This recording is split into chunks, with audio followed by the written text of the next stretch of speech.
Ligundeki deryayı yel rojlata Uruguay turistên devlemen di pêşengeheke hunerî ya qerebalık de şeraba gul ya heremî vedixin û li hawırdora afirîner ya heremê gelek ecêb mayî dimînin. Di navbera beravên zêrîn yên Atlantikê yên bêsînor û xwezaya bêdev de ev quncika dûr ya Amerîkaya Başûr ji bo huner, çand û gastronomiyê bûye navendeke giring ya berbiçav.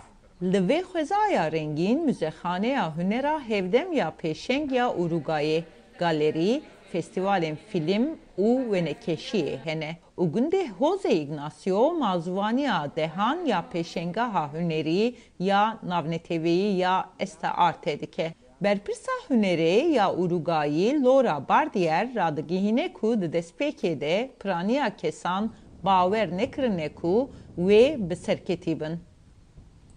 Yes, we have created a market. But I think the most interesting thing... ما بازارك أفكر ليه؟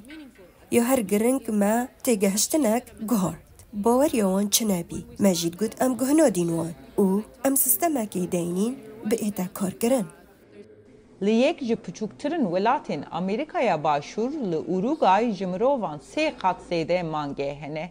û nîvê şêniya wê ya bi 3 milyon û nîvê li paytext Montevideo 3 saet dûrî Jose Ignacio dijîn.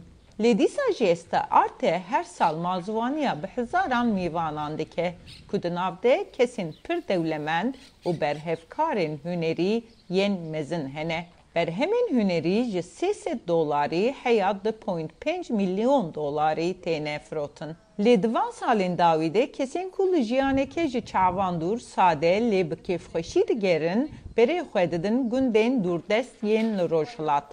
Jose Ignacio bajarokeke ku tenê ji çend riyên axîn pêk tê an niha bi xaniyên gelek biha, xwaringeh û şerebxaneyên pir baş xwe serbilind dibîne. Well, 10 years ago it was a desert here.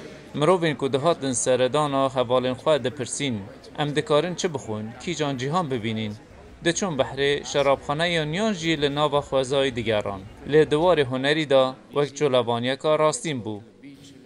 Pêkersazê Uruguayî Pablo Açukarî di 2022 de ev Müzexaneya Hunera hevdem ya Makka li Rojavayê Jose Ignacio vekiriye. Avahiyek pir ya mîna keştiyeke ya ji çava gelek dûr e. Sì, è come una rivoluzione. وەکە شۆرەشێکەیە و مۆزەخانەیە ماکە ژی بووە ناوەندە هونەرێک و باندۆرێ سەرتشتێن دن لە دەردۆرە خۆ dike.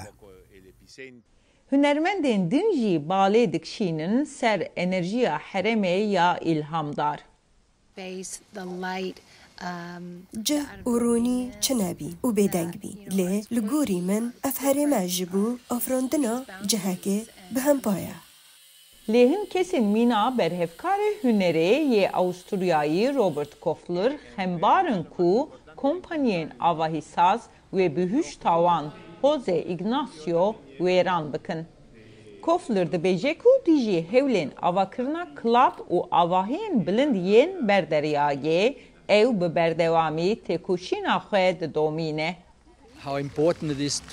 Armanca wan kesên ku bi rêwîtiya 12 heta 14 demijmêran tên vê derê ne ji bo dîtina yaneyên ser deryayê ya yan jî avahiyên bilind e lê ew ji bo bedewî, bêdengî û aramiya li vir heye tên.